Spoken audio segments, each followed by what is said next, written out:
Sharon and I both love the gardens.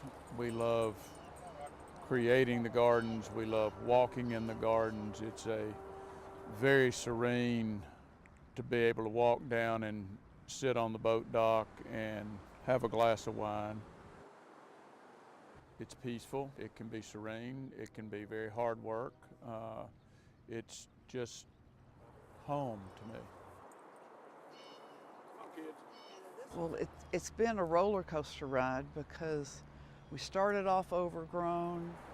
We cultivated just the first property. After my late husband died, I thought I was maintaining the property, but I realized it was getting more and more overgrown. Joe and I get married.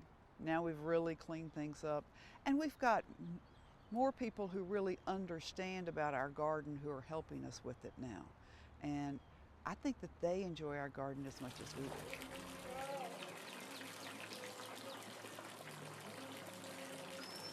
Not much of anything could you see because it was all totally overgrown. So as you walk through the garden and you see the stone walls and the stone walkways, those are all original to the house from 1922. My original rose garden had, I think, about 45 roses in it, and I knew which ones were fragrant and which ones would hold in arrangements. Joe and I started dating. He knew what the petal count was. Petal count just tells you the size of the rose. So the larger the petal count, the larger the rose. He knew actually more about the roses than I knew about roses. We never envisioned a formal rose garden with 120 hybrid teas, but it's a gorgeous design and we thoroughly enjoy it. I came across gardening later in life. I started trying to grow roses and was not very successful, and then started studying growing of roses and learned kind of how to do it and how to take care of them, how to fertilize them. And so my main focus in the garden was roses. And then when Sharon and I got together and I came over here, you can see this is a vast garden, and so I had to really broaden my interest into ferns and hostas, and then we greatly expanded the rose garden here. But it was roses that got me interested in gardening. So Sharon and I got married in 2006, and I started working on pulling the weeds and cleaning the garden up on the property that we had and planting some more things and taking care of the roses that we had here. And at the time we had 45 roses in a rose garden down on the river. After we purchased the property next door, we moved our rose garden up here. There are numerous unique things to this garden. That pond and patio were unique to the house that we tore down when we bought the property next door. And that is a great entryway into the garden. The temple, Sharon's late husband, Bill Miller, bought those columns, and they had come out of a bank in Nashville. And we had stonemasons out of Atlanta created the steps and the temple structure around those columns. So that's a very unique feature for this garden. Then we have the knot garden, which is Korean boxwood and variegated Korean boxwood that is an English knot garden, and from its standing by the temple looking down, you get a very nice 3D effect, and that is our vegetable garden there, and it's the centerpiece of our vegetable garden. And then as you walk down to the next terrace, you can visit that and see it from a whole different perspective.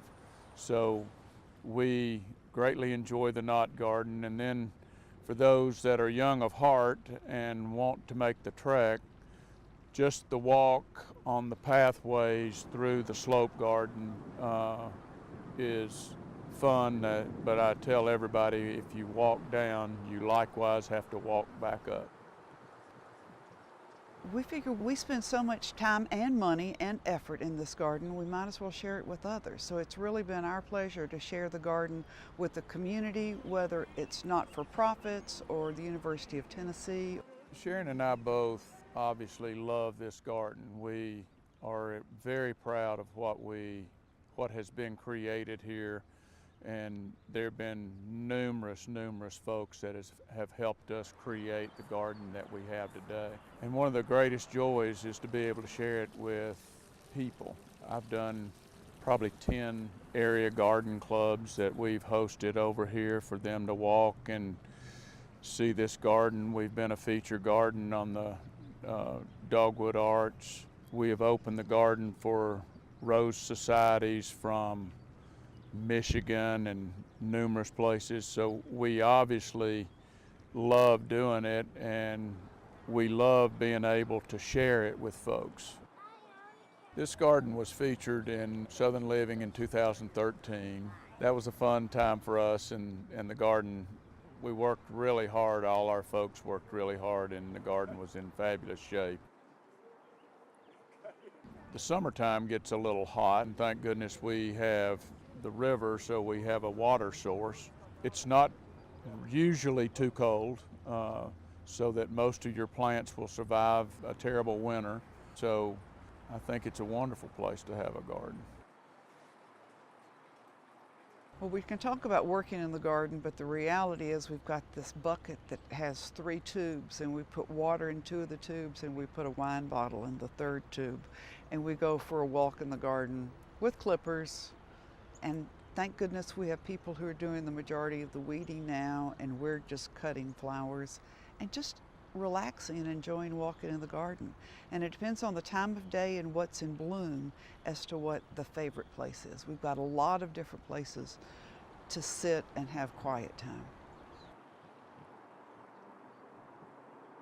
We have a Cairn Terrier and a Cairn Doodle, and they love the garden as much as we do because they get to run around and chase critters, so it's a family affair. We enjoy walking the garden paths at night or in the evening and seeing what everything's doing, look at what's blooming, look at how it's matured over the years and what's growing where, what's running and spreading, what's not, what we have to add back. That's kind of how we utilize the garden and make it kind of therapeutic for both of us. Tennessee's a great place to have a garden.